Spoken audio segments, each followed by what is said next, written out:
Healthcare is too expensive. Employers are offsetting costs onto their employees. Who will make health benefits affordable for hard-working Americans and their families? You will! This is the Empowering Plans Podcast, a show dedicated to helping you once again emphasize the benefit in your benefit plan. Now prepare to learn, Plan, save, and protect with the Phia Group. Hello, and welcome to the latest installment of the Phia Group's podcast, Empowering Plans. I am John Jablon, and I am joined here today by a fellow consulting attorney, Kendall Jackson. Unlike me, who has been here for 10 years, with Phia that is, Kendall is relatively new. So Kendall, hello, welcome. Thank you. Happy to be here. Great. And, Kendall was just saying moments before we started that she's only done one podcast with Phia so far, so she's still a little bit nervous. So we're going to cut her a little slack. But no, Kendall, you're going to do just fine. But since you're so new, before we dive into today's topic of gag clauses, which just everybody is asking about, let's talk about you for a second. Let's get you introduced to our listeners. Kendall, I'm going to put you on the spot here. What is your least favorite thing about the Phia Group so far? Oh, my Lord. I guess it's a good thing that really nothing pops to mind immediately. Well, it's a cop-out, but sure, yeah. I know, but really, it really doesn't. I feel like I've had a really good experience so far. I just hit my 6-month mark, so that's pretty exciting. And I'm trying to think of something. I honestly don't know. Maybe we'll have to circle back. Maybe something will pop to my mind, but I really can't think of anything. Everybody on this team has been really great, which is refreshing as a first job out of law school. So. Well, good. We appreciate that. And look, when you do think of your least favorite thing, let me know, and we'll prepare an email blast. We'll let everybody know. It'll be a big thing. We'll make a fun time of it. Great. I'm sure that'll be well received. Yeah. But anyway, Kendall, can you tell us about your relationship to the Jackson family of pop fame? No relationship there. I do often get a lot of questions surrounding my full name, which is Kendall Jackson, and related to the winery out in California. It'd be really cool if that had anything to do with my actual family and I had any sort of involvement, but sadly I don't. But It would be cool. All right. Well, shoot, if you're not related to the Jackson family, I need to find Mr. Shuffling some fit. Well, you know what? In reality, I'm actually sitting at my home office now, and I just picked up a bunch of my wife's papers, shuffled them up, and I don't think she's going to be very happy about that. So I'm going to need to figure out what order they should have been in. Oh, man, all that for a sound effect. All right, anyway. Well, good. Kendall, thank you so much for being here. Sorry to put you on the spot. So let's talk about gag clauses, right? That's why we're here. So many people have been asking about them, mainly because this is an obligation on health plans, although TPAs, of course, are being asked to help out health plans because health plans on their own, are not in the best place to procure all their contracts, right? I mean, so many of the contracts are just held by the TPA, or the plan has entered into them on the advice of counsel or, an operations team. But going through those contracts, and that's B, going through those contracts is very complicated. And looking for gag clauses is not nearly as simple as it would ideally be, right? I mean, normally when Congress passes a sweeping law, they're very, very extremely specific about exactly how to comply, right? Yeah. No, sorry, I'm confusing myself. No, they are not at all specific. Gag clauses are certainly no different, and a lot of people are just confused about how to comply, what is needed. And really, for a TPA, the best way to go about making sure that their groups have the assistance they need. So, Kendall, give us a quick intro on gag clauses. Tell us sort of what this is all about, why we're talking about this. Yeah, so the gag clause prohibition compliance attestation, which is short, we'll just call that by the acronym, which is the GCPCA, was introduced by the Consolidation Appropriations Act of 2021. So generally what the requirement is, the federal gag clause prohibition prevents a health plan from entering into any vendor agreement that directly or indirectly restricts the plan from disclosing provider-specific cost or quality of care information, or from electronically accessing de-identified claims or encounter information. And so I guess that's sort of like a loaded provision, but to sort of break it down a little bit, what are those vendor agreements that we need to really worry about for the gag clause prohibition attestation? So there's going to be any agreements, whether those are entered into directly or indirectly by the health plan with their TPA, PBMs, providers, a provider network generally, or any entity that offers access to a provider network.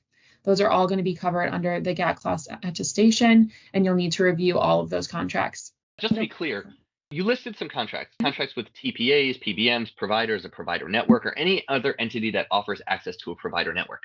One of the Mhm. questions we get all the time is, do we have to look through all of our contracts for gag clauses? Because that sounds like too heavy a lift. What's the answer? Do TPAs and plans have to look through all of their contracts? Not all of them, just the ones that are directly affected and sort of connected to a provider. Anything that connects the health plan to a provider, they're going to want to go over. And we definitely recommend that you look at them yourself if you can, if you have access to them. For sure, definitely look those over for gag clauses yourself. Great. And general question, this applies to contracts within the period beginning December 27th, 2020 through Yes. December 31st, 2023, Mhm. and then anything that Mhm. renews thereafter. Mhm. So what about a contract that was signed in, I don't know, 2019 and doesn't have a renewal, right? It's just this contract is applicable sort of forever until somebody cancels that. Would that fall into this prohibition, do you think? So generally, I would say yes. I would say any contract that's still active now, you would have to check for gag clauses. I think anything that sort of has a renewal period after that 2020 period, you could look at that renewed contract because you have to see if provisions have changed since that renewal date. Interesting. Okay. Well, great. Thank you. So this applies to fully insured and self-funded group health plans. There's no ERISA preemption for this. I mean, this is a No. federal law. We get a lot of questions about ERISA preemption. Unfortunately, this is not the type of thing that ERISA preemption can save a self-funded plan from having to comply with. It's not a state law after all. Like I said, it is a federal law. It also applies to health insurance issuers, and the law exempts certain accepted benefits, HRAs, HSAs, accepted benefits, right? Hospital indemnity, disease specific dental, vision, long term care, things like that. Generally, ERISA governed and state governed health plans are going to need to comply with this. If you've got any questions about whether or not a given health plan is subject to this law, please feel free to reach out to the Phia group. But normally, if it's a health plan, the answer is probably going to be yes. There are always exceptions, there's always nuances, but generally, the whole point of this law is that health plans are going to owe this duty of transparency. Transparency is the end goal of so many things that the CAA, that is the Consolidated Appropriations Act, brought into play. There's, of course, the No Surprises Act, which is strongly focused on transparency, among other things. There's the mental health parity revision that basically requires plans to submit a written documentation of their compliance with mental health parity. There is the broker/vendor compensation rules that have been so fun for so many people to try to navigate. And now, of course, there's this, the gag clause attestation. And it is no different in the sense that Congress is trying to make sure that consumers are given all the information that they need.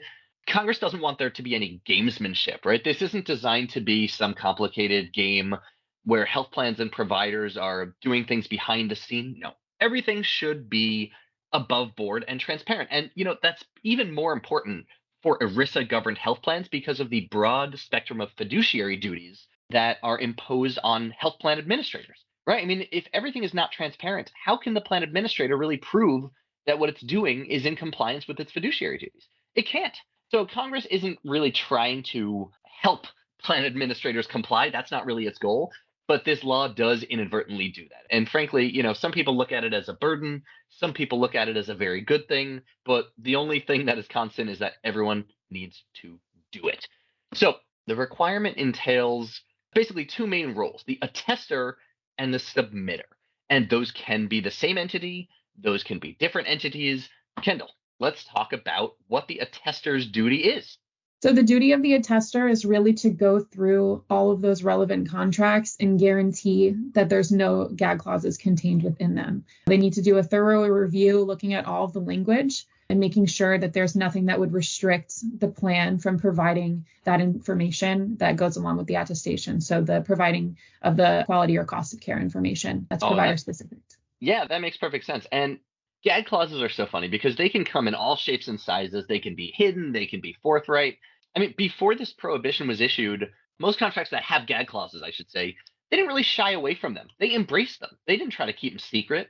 They just said, you're not allowed to disclose any of this. And if you said, is this a gag clause? They'd probably say, sure, yeah, what the heck? Why not? But now that there's the prohibition, I think that we'd be hard pressed to see people volunteering their gag clauses quite so readily. And actually, even in the short time that this prohibition has been in place, we've seen some folks sort of reword their gag clauses to try to make them a little less gaggy.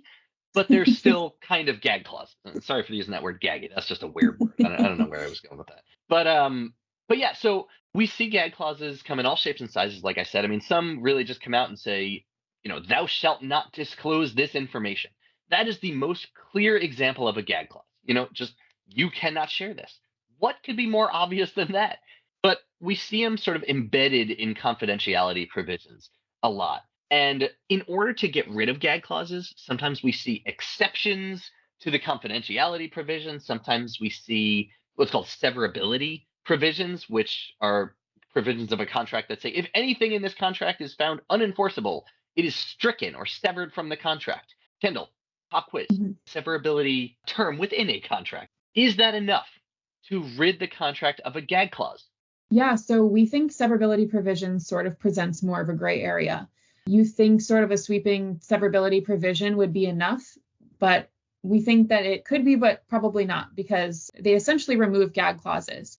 And so they make those gag clauses within the contract unenforceable. And while this appears sort of compliant, a literal reading of the GCPCA requires that contracts don't contain gag clauses in their entirety, regardless of whether a general severability provision would nullify those gag clauses. So since the regs don't really touch on this, it's hard to have a clear answer in this case. We would recommend being a little bit more specific rather than relying on a general severability position and sort of modifying the language to narrow it so that it specifically says that the content of what a gag clause is under the GCPCA is prohibited under the plan. Yeah, this is one of those spots where the letter of the law and the intent of the law, or the spirit of the law, both come into play, right? I mean, generally, in order to comply with a law, you have to comply with the letter, meaning literally what is written, you have to do it. And you also have to comply with the spirit of the law, meaning whatever the lawmakers meant, you also have to do that. There are ways to comply with a law literally, maybe with violating the spirit of the law, right? If you find some like crazy weird loophole that obviously was not intended to be a loophole or something like that. In this case, this is one of the interesting cases where you can follow the spirit of the law, right? By having a severability clause, you're doing what Congress wanted you to do in that, the contract effectively no longer has gag clauses, but the literal letter of the law is still probably, and like Kendall said, this is a gray area. We think the letter of the law is not quite being complied with if there is still a gag clause in the contract, even if it could potentially be rendered unenforceable. It's also really important to note that a severability clause doesn't just operate. It doesn't just happen, right? Nobody's looking at the contract and saying, oh, severability, this gag clause no longer applies. A severability clause almost always only applies if a court actually says that this provision is unenforceable. Because that hasn't happened with contracts in general, right? They're just written sitting on a desk somewhere. A court doesn't usually look at contracts unless there's a contractual dispute. But because that actually hasn't happened with most contracts, we think it's safe to say that those contracts still do have gag clauses in them. Even if it complies with the spirit of the law by basically not allowing gag clauses to be enforced, it still doesn't comply with the letter of the law, which says no gag clauses. No gag clauses. If your contract still has a gag clause, we strongly recommend, like Kendall said, getting rid of it in a more tangible, definite way. I mean, the easiest way is to amend the contract just by saying this provision is stricken. Easy, Obviously, that's easier said than done with a lot of contracts, especially the ones that involve PBMs or providers or provider networks, which of course are the relevant ones, right? But all you can do is try. And unfortunately, what the law implies is that if you can't get rid of gag clauses, you should probably look towards finding a vendor that will not impose those gag clauses. And again, easier said than done, right? But we are seeing vendors evolve with this law, and vendors understand that plans can't agree to gag clauses. Therefore, vendors are, for the most part, getting rid of their gag clauses. It may be against their better judgment. It may be different from what their normal business case is, but the law is the law, and we're evolving, and this is the state we're all in. So, Kendall, can you talk to us about submitting the gag clause? And I don't mean getting into the specifics of where to click and stuff, but generally, submitting a gag clause, what does it entail? So it's on the CMS website. It's going to be a GCPCA web form. And so it appears to be very simple. It's not something we've done ourselves. The CMS has a lot of resources on their website that really breaks down the submission process. So that's definitely something you can reference if you're going to be doing this. It breaks it down step by step and has some visuals to sort of make it a little bit more clear. You're going to need just general information, the attester and the submitter's contact info, reporting entity details, the plan type, the contract information, which contracts you're going to be attesting to, the ones that you're going to be submitting the attestation to, whether that be your PBM contract or your TPA contract or provider network contract. And then once you're done submitting, it will be the attester's turn to actually attest to compliance. And so, Kendall, I got an interesting phone call the other day from one of our ICE clients. And essentially, he tried to submit an attestation on a group's behalf. And he said, I don't see any option on the website to attest that we do have gag clauses. So I just exited and did nothing. What do I do? And I said, actually, it's funny. What you did is exactly what you should do. Because the attestation is not to whether you have gag clauses. The attestation, the thing that you're promising when you go to the website, is that you do not have gag clauses. So if the attester has reviewed the contract and says, oh, wow, we do have a gag clause, you just don't attest. You just don't say that you have no gag clauses. But what do? What you do is you fix it. You fix it for next year. So you can attest next year. Because the attestation, it's not all or nothing, right? It's not just, oh, one of our contracts has a gag clause, therefore we will not log in at all. No, each contract is supposed to be treated differently. And if you look at the instructions that CMS has published, they're a little bit long and complicated, but there's two noteworthy things. The first thing is that they're incredibly simple to understand. You know, even though it's got a lot of clicks and it shows you screenshots and everything, it looks really daunting. It's not.